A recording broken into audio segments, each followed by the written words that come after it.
someone who's really close to me, for example, while living in Africa.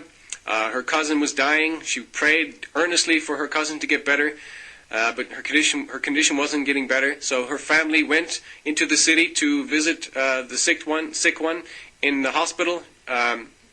This person, of course, didn't have enough room to leave, to go with him in the vehicle. It was full of people, so she stayed home. She locked the doors and windows at night, and because she was by herself, she went to her bedroom, she prayed to God, and she asked God to heal her cousin who was sick.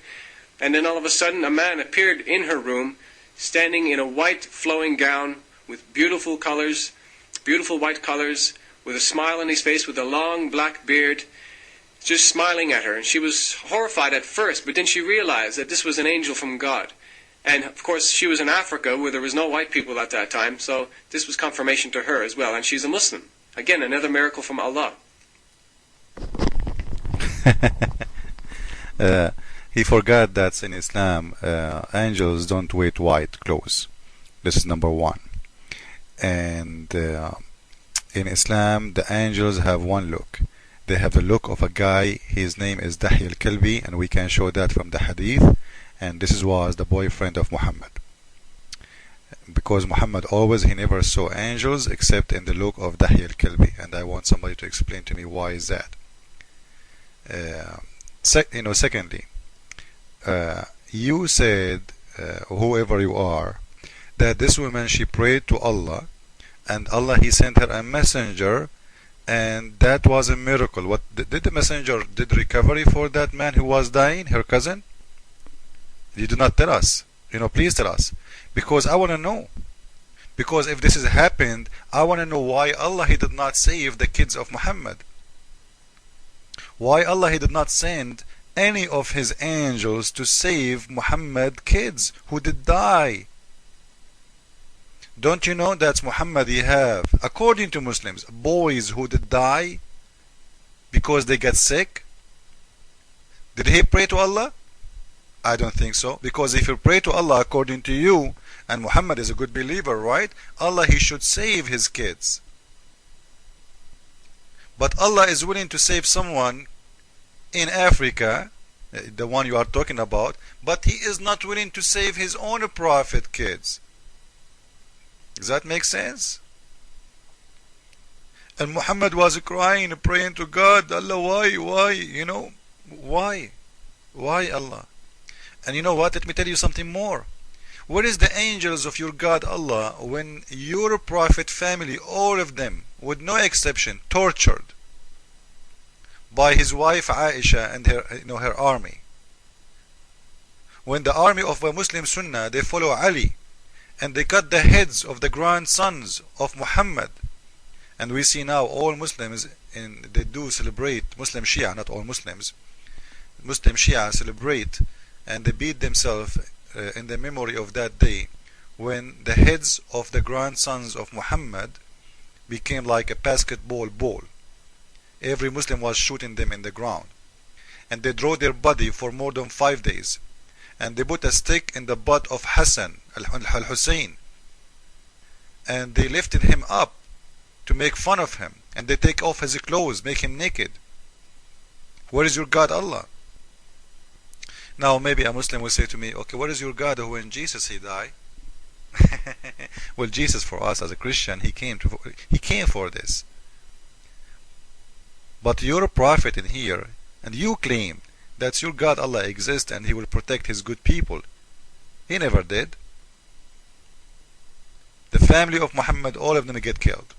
Not only the family, all the Khalifa after Muhammad get killed. You know why? I will tell you why. Because they are killers. In Arabic we say, in the Bedouin language, وَبَشَّرِ الْقَاتِلِ بِالْقَاتِلِ بَعْدْ حِينٍ, which means, tell the good news for the killer, he will be killed in a while. And this is what happened to your prophet, by the way. He himself, he was killed by poison. Go and read what happened to him. Why he was not able to eat for the last 3 years. Whatever he eat, he threw up. Why his face and his skin turned to be like a gray color. Why? Why every day, all day long? He cannot sleep even. He's screaming from pain. Why Umar ibn al-Khattab, he said, وَقَدْ هَجَرَ الرَّسُولُ, which means the Prophet became crazy.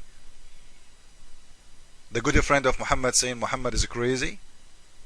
Isn't it a shame to say that about the Prophet? Is that a respect? Huh? Because of the poison, he was going really crazy. His wife killed him because he killed her father and her husband and her brother. And before he killed them, he ordered his boyfriend Dahi al-Kalbi to rape her. And this woman is Safiya, the Jewish woman who Muhammad killed her family and her tribe. 900 Jews killed them all in the front of her face. And don't forget to mention killing her father and her brother and her husband in front of her eyes. And before he killed them, he ordered Dahi al-Kalbi to rape this woman in front of them. So let us talk smart. I don't know if I can ask Muslims for that. I think this will be an insult. Muslims talk smart, it's impossible. Because the man who believes that Satan will play with his butt when he's praying, as the hadith say, he can't be smart. The man who believes that the prophet of God, he fly in the top of a donkey with 2 wings, he can't be smart. The man who believes when he go to heaven, the sperm of the heaven, sperm of men will be the rain of heaven, and each woman will be 1 mile butt, and 72 women at least, and 300 boys, he can't be smart. But you know what? Muslims are smart, and we are fool. Let us hear more about what this guy is trying to say to us, about more miracles. Let us see. And I don't have enough, I forget, for example, to take my bank card with me, and I've only got some, like, small money, pocket money, change, and a few bills in my pocket. I go to the supermarket, and then I realize when I'm in the checkout line that I forgot my bank card, or my credit card, whatever it may be. And then, so I just pray a little prayer to God, please let me have enough money for all of these groceries, Lord, Allah. And then, all of a sudden, it happens to me that I have the exact amount of change in my pocket as I need to have to buy the groceries. It happens to me all the time. Say, for example, it's $7.11. That's exactly the money I have in my pocket when I pray these prayers. And it happens to me all the time. So to me, those things are miracles. What's the challenge?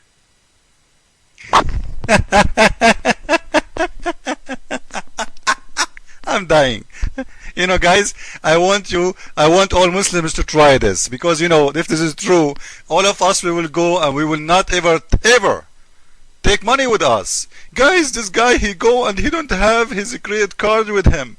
And when he is in front of the cashier machine, he say, Allah, Allah, Allah, Allah, I have no money. Allah, Allah, Allah. And Allah, suddenly he send $7.11 to his pocket. Which means they were not there. Be careful. Because if they are there, what a big deal. You check, you know, all of us, when we check for money, what we do, we check our pockets. Which means you check your pocket, you never found them, right? So the money came after. So according to him, the money sent down from Allah. You know what? You know what? You are a liar.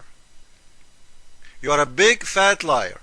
I'm not insulting you. I'm just describing you. Because I am, and all the Muslims in the Middle East, they are hungry. I know my nation. If Allah will send us money down, we will not see millions of Muslims dying in Darfur. Because of hunger, because of white Muslims are killing the black Muslims. Go and see Indonesia, go and see Bangladesh, go and see all those countries. They are a Islamic country. What are you talking about, man? Allah send you $7.11, and each time this happened to you? Like, are you the kind who have illusion life? Are you? Listen again. Guys, I want to play it again. Don't laugh, please. Also, this happens to me all the time. I go to the supermarket to buy some groceries, and I don't have enough, I forget, for example, to take my bank card with me, and I've only got some, like, small money, pocket money, change, and a few bills in my pocket. I go to the supermarket, and then I realize when I'm in the checkout line that I forgot my bank card, or my credit card, whatever it may be. And then, so I just pray a little prayer to God, please let me have enough money for all of these groceries, Lord, Allah. And then, all of a sudden, it happens to me that I have the exact amount of change in my pocket as I need to have to buy the groceries. It happens to me all the time. Say, for example, it's $7.11. That's exactly the money I have in my pocket when I pray these prayers. And it happens to me all the time. So to me, those things are miracles. What's the challenge?